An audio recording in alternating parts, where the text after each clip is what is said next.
حضرت قاری صدیق احمد طارق صاحب خطیب مسجد آفیسر کلونی حضرت تشریف گنن انہوں نے شکریہ ادا کریں۔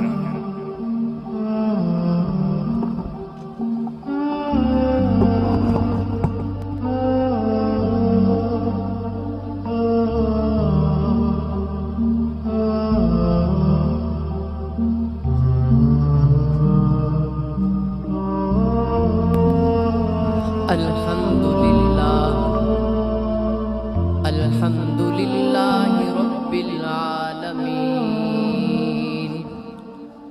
والصلاة والسلام على سيد المرسلين سيدنا ونبينا وشفيعنا ومولانا محمدا عبده ورسوله قد قال الله تبارك وتعالى في كلام المجيد لقد كان لكم في رسول الله أسوة حسنة صدق الله العظيم وصدق رسوله النبي الأمي الكريم ونحن على ذلك لمن الشاهدين والشاكرين والحمد لله رب العالمين۔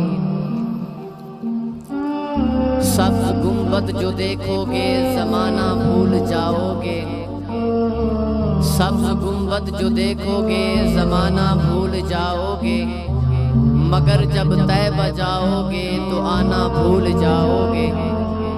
جب تمہارے سامنے ہوگا کبھی گنبد خضرا، نظر جب جائے گی اس پر ہٹانا بھول جاؤ گے۔ نہ اتراؤ اپنے حسن پر اے چاند تارو تم بھی، رخ انور کے آگے جگمگانا بھول جاؤ گے۔ نبی کے در کی سوکھی روٹیوں میں اتنی لذت ہے کہ بادشاہوں کے گھر کا کھانا بھول جاؤ گے۔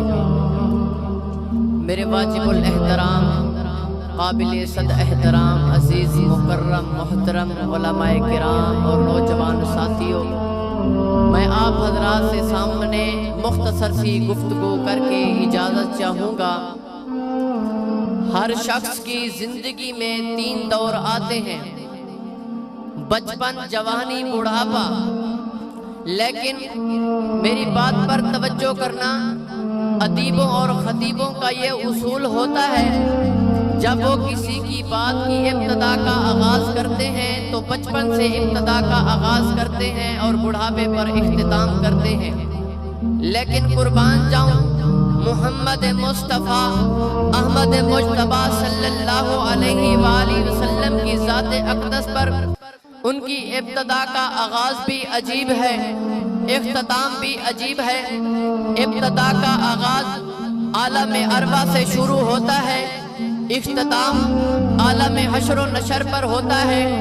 ایک سیرت تو وہ ہوتی ہے جس کو انبیاء بیان کرتے ہیں، ایک سیرت وہ ہے جس کو اصفیاء بیان کرتے ہیں، ایک سیرت وہ ہے جس کو اصفیاء بیان کرتے ہیں، ایک سیرت وہ ہے جس کو اتقیاء بیان کرتے ہیں، ایک سیرت وہ ہے جس کو مصنف بیان کرتے ہیں، ایک سیرت وہ ہے جس کو محقق بیان کرتے ہیں، ایک سیرت وہ ہے جس کو معلم بیان کرتے ہیں، ایک سیرت وہ ہے جس کو خطبہ بیان کرتے ہیں، لیکن ایک سیرت وہ ہے جس کو اللہ تبارک و تعالی خود بیان کرتے ہیں۔ ارے تیری اور میری زبان میں کیا تاثیر ہے؟ تاثیر تو قرآن میں رکھی ہے۔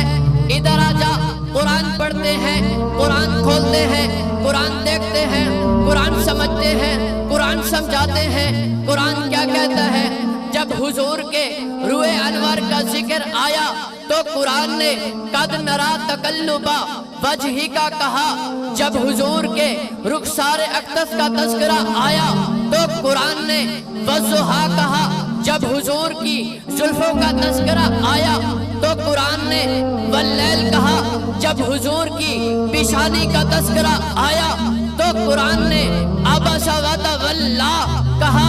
جب حضور کی آنکھوں کا تذکرہ آیا تو قرآن نے ما زاغ البصر وما طغى کہا۔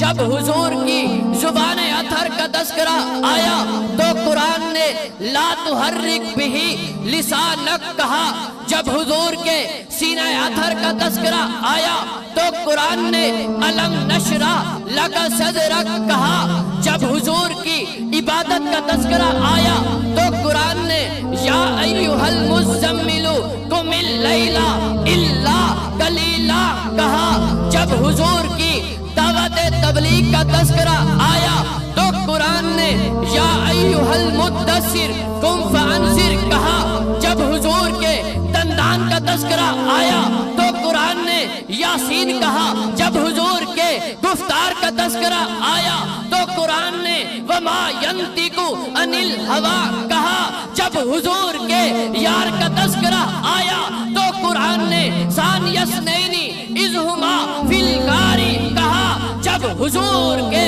جان نثاروں کا تذکرہ آیا تو قرآن نے اشداء علی الکفار رحماء بینہم کہا، جب حضور کے جہاد کا تذکرہ آیا تو قرآن نے وما رمیت اذ رمیت ولکن اللہ رمی کہا، جب حضور کے معراج کا تذکرہ آیا تو قرآن نے سبحان الذی اسری بعبدہ لیلا من المسجد الحرام الی المسجد الاقصی کہا، جب حضور کی امت کا تذکرہ آیا تو قرآن نے امت وسطا کہا، جب حضور کے اخلاق کا تذکرہ آیا تو قرآن نے انک علی خلق عظیم کہا، جب حضور کے مقام کا مرتبے کا بلندی کا تذکرہ آیا تو قرآن نے ورفعنا لک ذکرک کہا،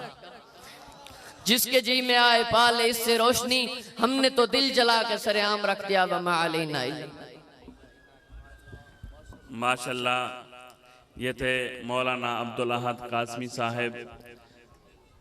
اب میں انتظار کی گھڑیاں ختم ہو چکی ہیں، اب میں نعتیہ کلام پیش کرنے کے لیے دعوت دوں گا معروف مذہبی اور معروف ثناخان مصطفیٰ جناب حسنین معاویہ صاحب آف جام پوری۔